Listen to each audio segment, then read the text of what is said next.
Sa pangalawang pagkakataon, nagkaroon ng relief operation Wave 2 ang Extreme Riders Association sa lalawigan ng Camarines Norte. At isa itong malaking pagkakataon para sa akin na makasama at makilahok sa gawain ito ng kanilang grupo. At sa araw na ito, pupuntahan ng Extreme Riders ang Calaguas Island upang maghatid ng tulong o tabang sa mga residenteng totally apektado ng nakaraang bagyo sa ating lalawigan.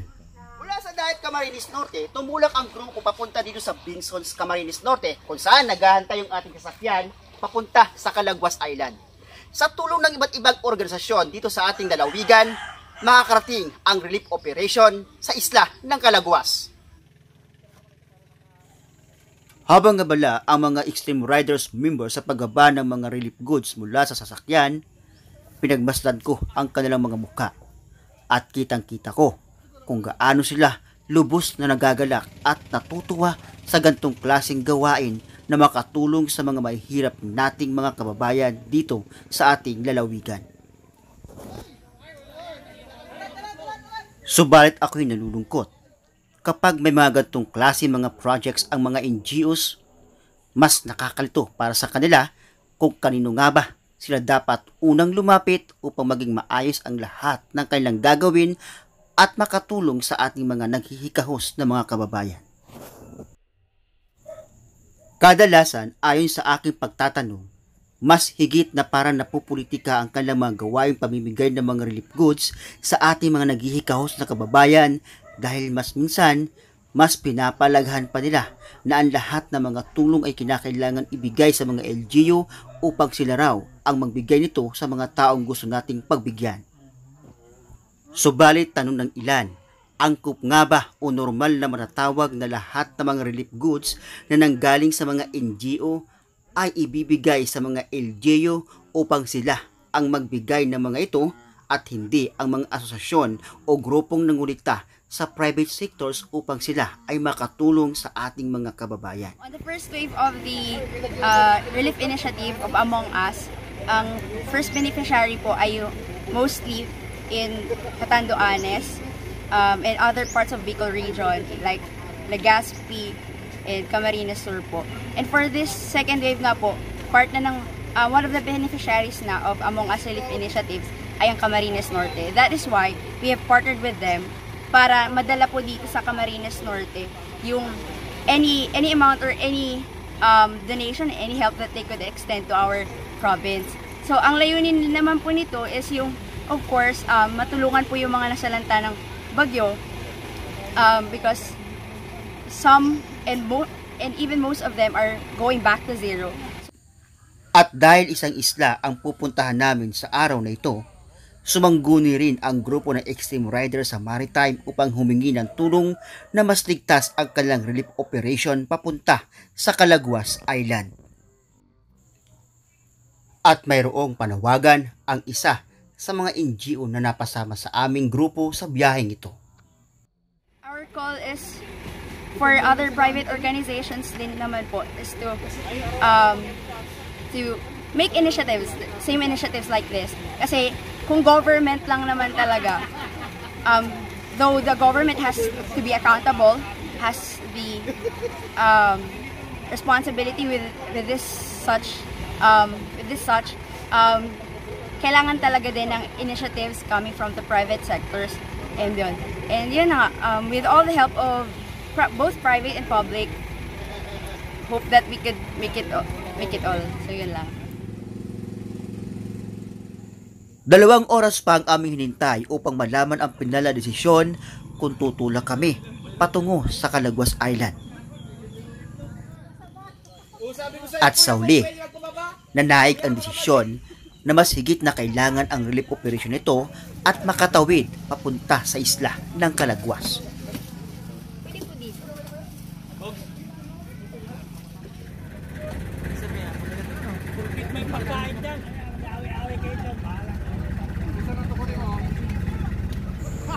Sa wakas, tumulak na ang bangka papunta sa aming destinasyon, ang isla ng Calaguas.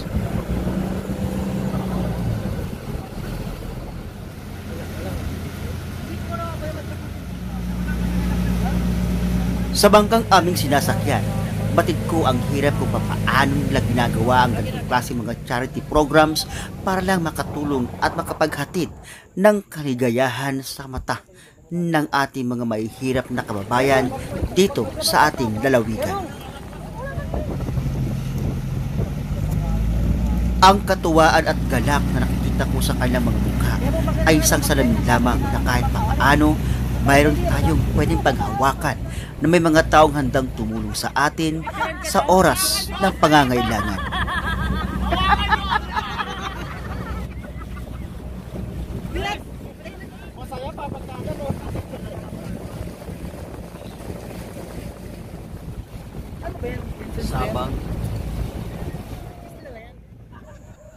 Habang bumabiyahe kami papunta sa Calaguas Island, nakita ko at nadaanan namin ang mga isla ng Sabang at Sula at dito kalunos-lunos ang ilang mga kabahayan na winasak ng mga bagyong dumaan sa ating lalawigan. At napatanong ako sa aking sarili, ilang pamilya pa kaya ang totoong apektado ng mga kalamidad na nagdaan sa atin sa mga panahong ito? At ilan pa kaya mga asosasyon katulad ng Extreme Riders na ito ang handang tumulong at magbigay ng oras para sa ating mga kababayan na kapuspalad at umaasa ng tulong buhat sa atin.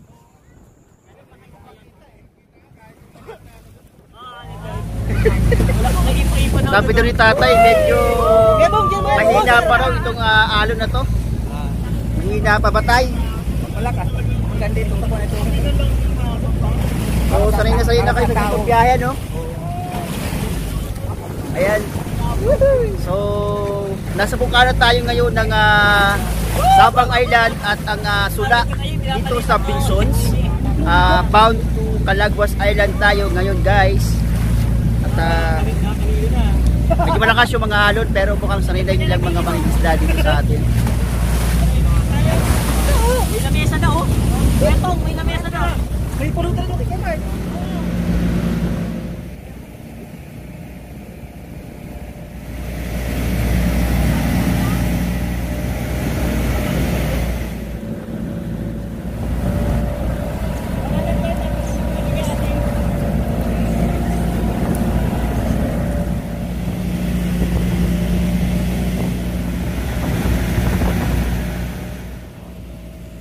Habang kami nasa biyahe papunta sa isla ng Calaguas, pinagmasdan ko ang ganda ng dagat.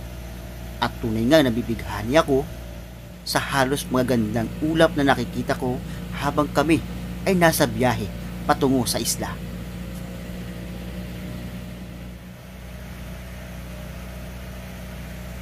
At makalipas nga ang mahigit 2 oras, nakita ko na rin ang isla na aming destinasyon sa araw na ito.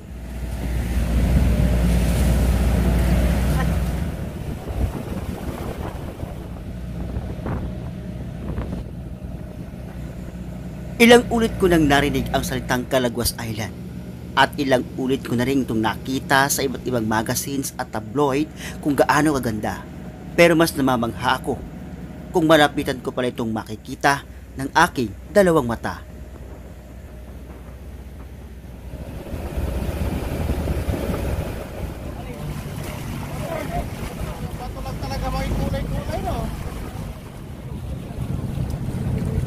Mula dito sa lugar na kinakatayuan natin, kitang-kita natin yung isang malaparaisong isla dito sa lalawigan ng Camarines Norte.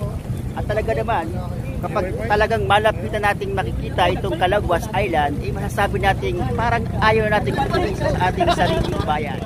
Para kasukat kayo mo. Salo na, pwede na yan. Nasa kabila. Parang gaya naman.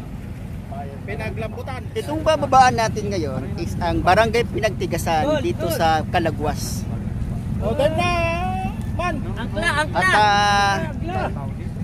kapasin-pasin yung maraming residential. Tumeda ng Pasigan.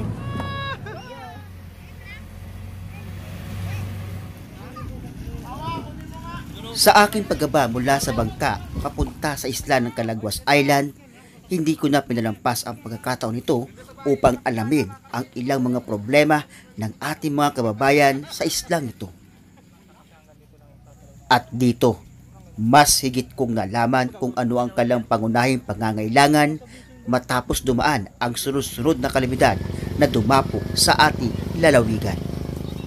Isang Calagwas Island sa may tunay na malaparaisong lugar dito sa ating lalawigan sa bayan ng Binsons, Camarines Norte. Matapos ang sunod-sunod na sa dumating sa ating lugar, ano na kaya ang kasalukuyang sitwasyon ng islang ito? Isang malaparaisong isla, subalit karamihan sa mga nakatira dito ay mayroong mga hinaing. Ano pong nangyari sa inyo ma'am dito nung mismong bagyo mismo talaga? Ay, kami po talagang basa. Magdamag kami talagang basa. Walang tulog halos at yung hangin talaga nag-aanuhan. Ayun ang pili para yung kahit kahoy, babaragsakan. Po kami kaya halos hindi kami makapag-ano.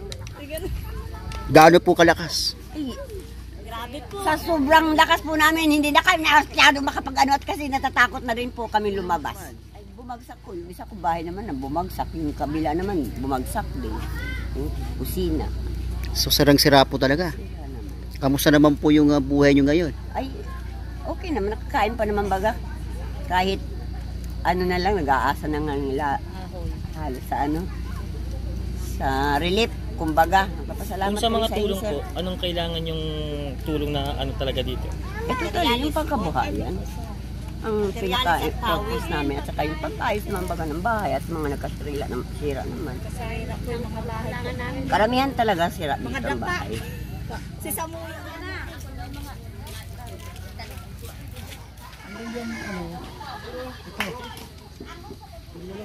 Sa tulungan ng iba't ibang organisasyon dito sa ating lalawigan, isang relief operation ang ikinasa upang kahit paano maibsan ang nadaramang kahirapan dito sa isla ng Calagwas Island.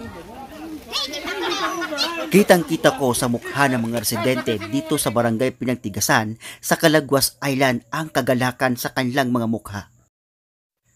Na kahit sa kunting tulong na ibinigay ng asosasyon ng Extreme Rider sa kanila, ramdam ko ang kagalakan sa kanilang puso.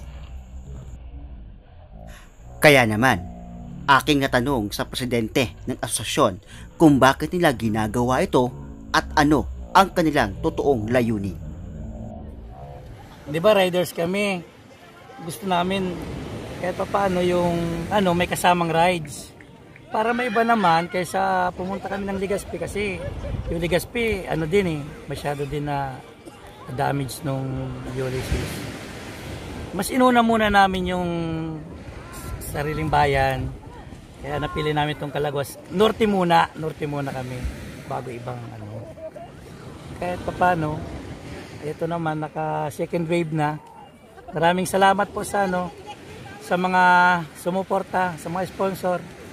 Lalo sa aming incoming president, Melvic Brenas. Maraming salamat po. Tuloy ang kasiyahan sa mukha ng mga residente ng barangay Pinagtigasan dito sa Calagwas Island. At tuloy rin ang pagbibigay ng tulong ng mga asosasyon katulad ng Extreme Riders na ito sa ating mga mahihirap na mga kababayan. At dalangin natin na sana dumami pa ang mga taong handang tumulong sa kanila upang mas marami pa tayong mabigyan ng mga mahihirap nating mga nangangailangan. Subalit papaano nga ba nabuo ang Extreme Rider Association na ito sa ating lalawigan? Katuwa lang nabuo nung 13 founders namin. Yung 1 to 30 na mga naunang member. Rides lang. Tapos yun na. Remember ako.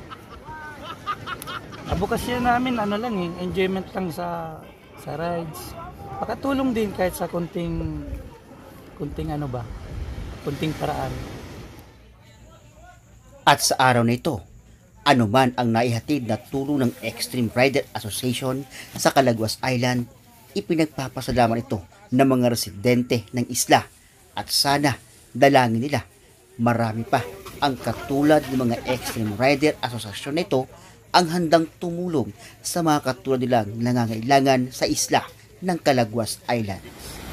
So, nandito tayo bilang isang grupo para mag-abot ng tulong sa mga nasalanta ng bagyo. So, nagpapasalamat ako sa lahat ng miyembro at sa mga committee ng grupong ito at sa mga NGOs at sa iba't ibang head of offices ng iba't ibang grupo ng Cam Norte sa pag-abot ng tulong para maipahatid natin ang mga relief goods natin dito sa Calaguas. At dalangin din natin na sana sa darating pang mga panahon, mas higit pang dumami ang mga miyembro ng Extreme Rider Association na ito upang mas higit nilang makamit ang nais nilang tagumpay na makatulong sa ating mga mahihirap na nangangailangan. Okay. As officer ng Extreme Riders Club, so sa mga incoming at mga newbies na gustong pumasok sa aming grupo, very welcome po tayo. Very approachable po ang ating mga miyembro at mga pioneer. Huwag kayong mahihiya na sumama o makilahok sa aming grupo. Ma-experience nyo yung mga gandang bagay na pagsiservisyo at pagtutulungan ng bawat kapwa riders. Hindi ako miyembro ng Extreme Rider Association nito. Subalit nakita ko sa kanilang puso ang totoong adikain na makatulong sa ating mga mahihirap na nangangailangan. Lalo't higit sa mga kapuspalad na halos wala ng pag-asang makita sa kanilang mga buhay. Isang grupong nangangarap lamang na makapunta sa iba't ibang destinasyon na gusto nilang puntahan. Subalit kalaunan, nakita nila ang potensyal na makatulong sa mas higit na nangangailangan. At sa paglubog ng araw na ito at sa paglisan namin sa barangay Pinagtigasan sa Calaguas Island, baon namin ang isang masayang alaala na balang araw babalik kami sa islang ito at upang higit na makatulong sa ating lalawigan. Mula dito sa Calaguas Island, ako si Mike Farmers at ito ang aking kwento sa Kabikulan.